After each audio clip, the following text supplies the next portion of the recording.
And I'm Stone Grissom. Now, last week we exposed the erotic and graphic postings on Craigslist.com advertising sex for money.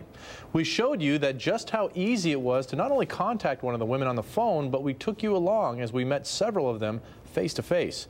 An undercover report that exposed a surprising ring of prostitution being run right out in the open, accessible to anyone, even minors. Well, tonight we explore what parents can do to protect their kids. Craigslist.com, an open online classifieds website that hosts links in 450 cities in over 50 countries around the world.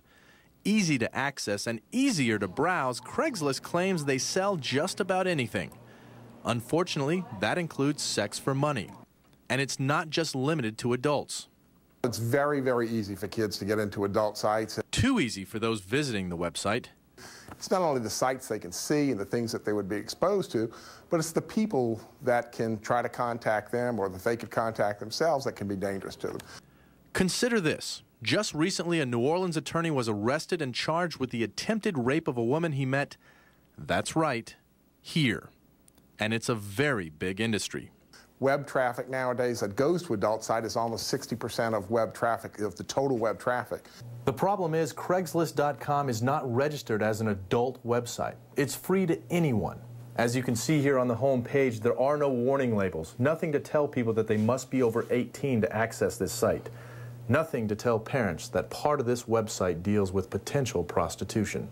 There's been an effort to make them register as an adult site, but there's no penalty and there's no real way to enforce the law.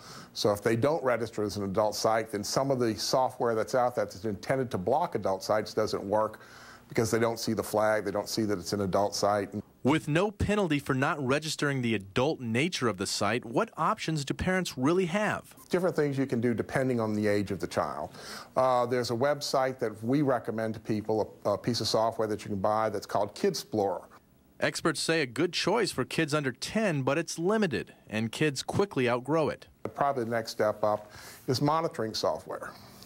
The monitoring software not only can block the websites that they can go to a certain extent, you can enter websites that you don't want them to go to. Now the downside.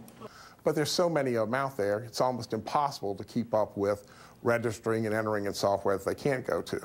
So until the authorities get involved, the burden will continue to fall on parents to get involved and stay involved. And if you think it's just a localized problem, the Wayne County Sheriff's Office outside Detroit, Michigan conducted a sting last week similar to the one we did right here on NBC 33. They arrested more than a dozen people they say were involved in prostitution on Craigslist. Now, there is a cyber crime division at the Attorney General's office, so what can they do about this and how does that work? Stay tuned as we continue our special series on sex for sale, Craigslist's dirty little secret.